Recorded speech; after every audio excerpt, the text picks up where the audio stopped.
Hi, good morning everyone. This is Michelle Arangues from BSE English 3A.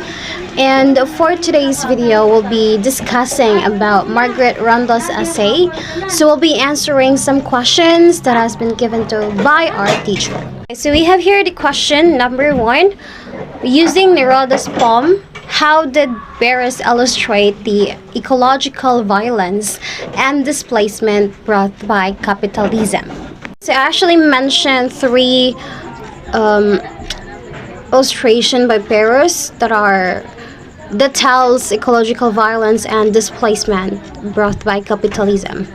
And first things first, I wanted you to know that Paris actually revises Pablo Neruda's most well-known love poems from 100 Love Sonnets to just explore the impacts of cataclysmic transformation of climate change on places and population facing existential threat.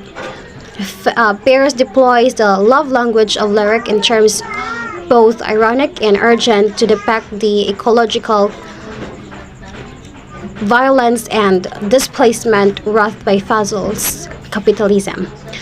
In doing so, he actually rescales lyric address to consider shared and uneven vulnerability in a time of planetary danger, where an assertion of love become inextricably bound to question of communal survival.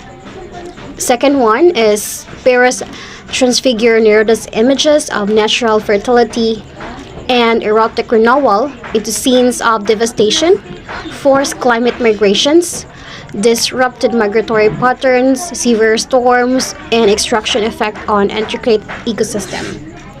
Third one would be Paris reframes Neruda's idealized comparison of the beloved to natural images, a comparative technique central to the Western love sonnet tradition, often revoking the you as a natural world itself rather than as a figure of a human being. Number 2, what Ghosh argued about in terms of realist fiction and ecological representations. I actually list 3 arguments from Ghosh. The first one would be he argues that the dominant literary genre of the realist novel, with its emphasis on regularity and predictability, has failed to account for the improbable fact of climate change and the epochal transformation it heralds. The second one is he argues that the most approach as fundamentally unpredictable, defined by cataclysmic events and ecological turbulence. Third one would be Ghosh argue that the realist novel, with its emphasis on plausibility and routine, had evaded certain imaginative confrontations with complex meanings of planetary ecological crisis, poetry representational capacities, and its modes of parataxis, scale shifts, address, compressions, and expansion. Also, temporal place are particularly equipped for such exploration. It means he also argued that the realist novel overlooks. Question number 3. What is Anthropocene and how this ideology can used in literature?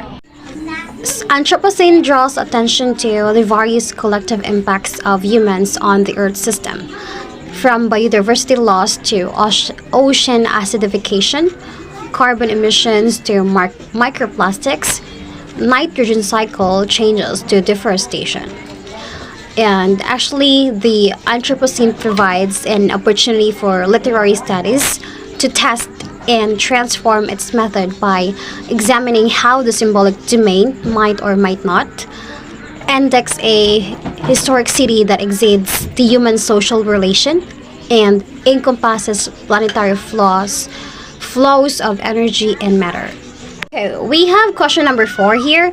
What is planetary crisis in literature, and how did an author amplify this context in his literary work? Okay. So planetary crisis means having planetary alterations such as global temperature crisis, melting glaciers, biodiversity loss, extreme weather and natural disasters, resource scarcity, and new migration patterns.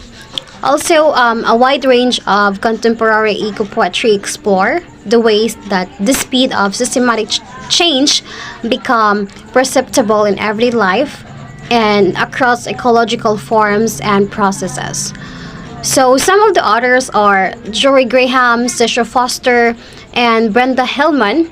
These poets draw on modes of lyric compression and epic expansion to convey the convergent planetary acceleration and their divergent effects. Number 5 would be what is meant by location and dislocation in this essay, and illustrate through examples of literary poems. Okay, location is it is very particular in places and regions that connect the lives to the abstract, the immediacy of local condition to earth systematic scenarios. Dislocation, it means a negative and distress response to environmental change, very particular in changing relationship surroundings. So I have here 2 examples of literary poems that I find in the essay. First would be from Castor and Robin. My horse swelled shut and one eye went blind. They had nosebleeds. There's a big gum tree near the well that lost its leaf in the middle of the summer. That's one of the examples from Castor and Robin. Next would be, the doctor said it's been too long for us, so we won't ever get well. That's also from Castor and Robin. So I think that's all. Thank you so much, guys, for listening. I hope you learned something. Have a great day today.